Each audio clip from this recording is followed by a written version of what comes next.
And I'm going to give you a little bit of insight into what actually happened. But you notice that there's nothing in the media about it right now, huh? No, incredible. I came back from a trip to Peru 3 weeks ago. No newspapers at all. So I was extremely well informed. So I came back, and the first thing I did when we got to Heathrow was we picked up the papers, and we're sitting on the train, and we're going through the papers looking for information in the news about what had happened in the Gulf and what was happening in the Gulf. I had actually written, I think, 2, maybe even 3 newsletters while I was in Peru, because the information that I was getting from my sources inside the oil field were giving me very deep cause for concern. And we're sitting looking at the newspapers, and I think it took us to get to page 51 of the Times before we found any reference at all. And then the following day, there was an article in the Daily Mail, which I shall refer to later, but that was on page 37. So you could be forgiven for thinking that there's actually nothing going on at all. Well, maybe we're not being told what's going on for another reason. But you heard the voice of Tony Hayward there, the CEO. I mean, it's outrageous. I mean, this guy's a disgrace, a complete and utter disgrace. He's obviously sold his soul. Not surprisingly, his salary is in the region of about £4 million.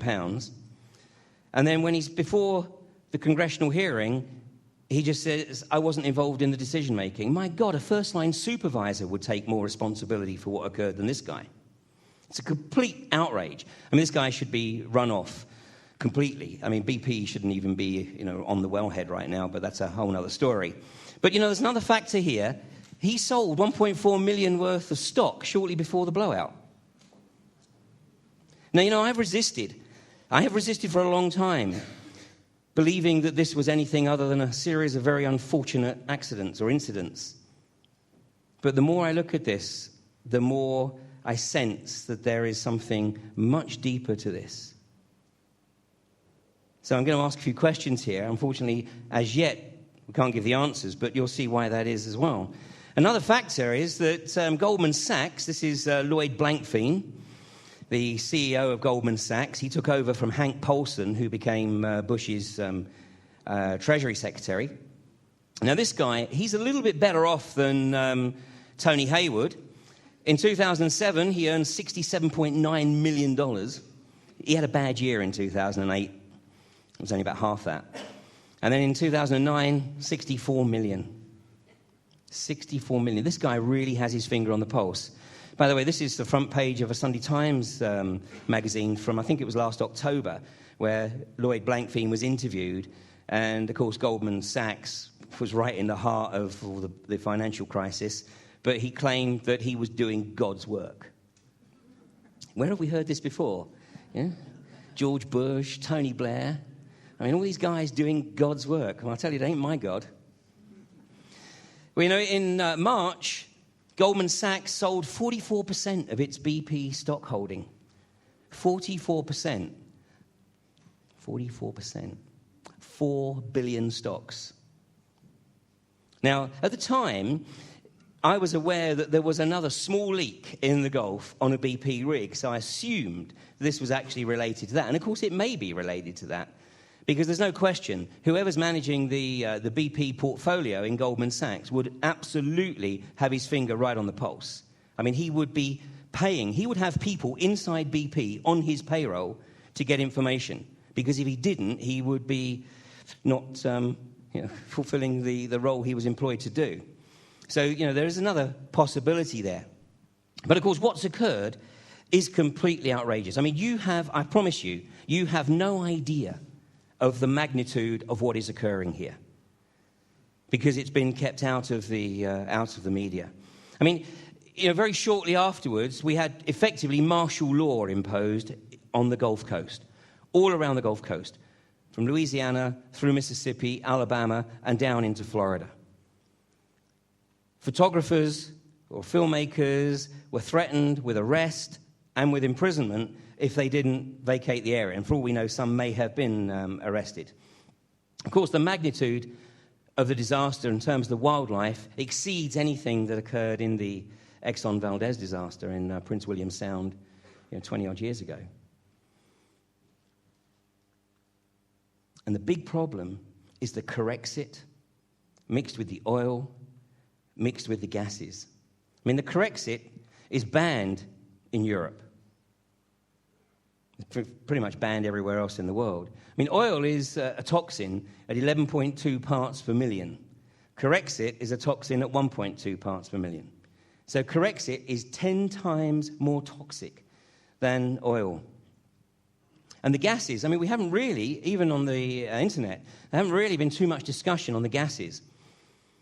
But some of the geologists are making the observation that the level of methane that is coming up through the Gulf of Mexico is reaching levels of extreme toxicity.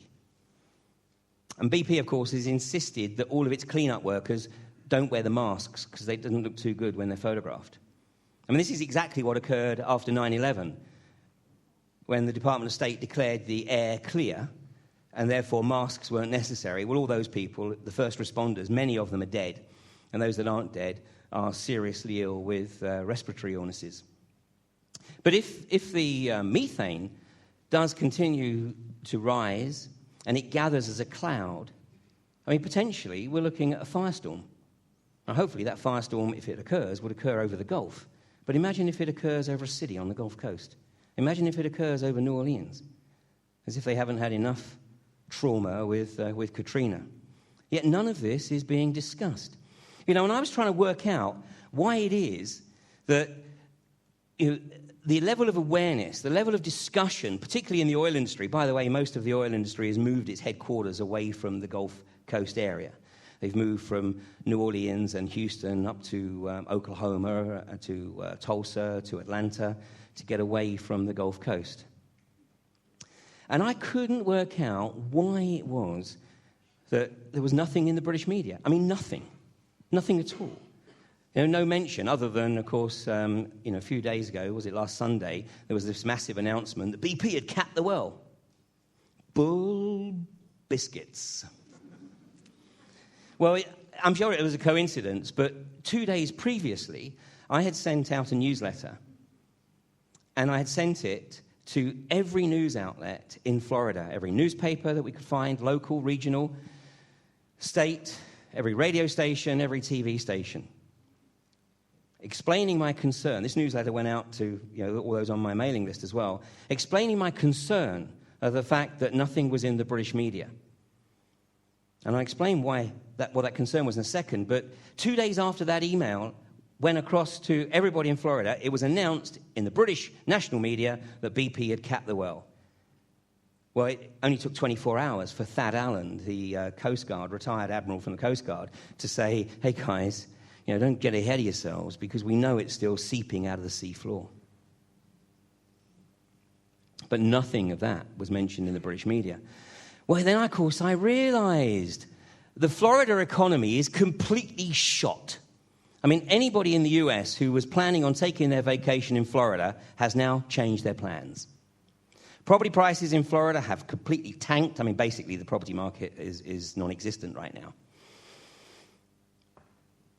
And then I realized the school holidays are just about to start. And you have got thousands of British and European families about to go on their vacations to Disney, to Universal, and then probably take a week on the coast. And many of them go to the West Coast because it's normally much safer for young children being part of the Gulf of Mexico rather than the Atlantic Ocean. Well, 60 years ago, this is what it used to look like when you had a campaign to kill a segment of the population. Well, these guys have become increasingly sophisticated, and this is what it looks like today. And I put the newsletter out, and it went on my Facebook page. I mean, we put it out as far and wide as possible. We encouraged people to circulate it, to send it to anybody they knew who was planning on going to Florida for their vacation this summer, especially with young children. Because you heard the reports of what's coming out. This stuff is so toxic, you even breathe it, and it causes you to have breathing problems, it causes you to get lesions,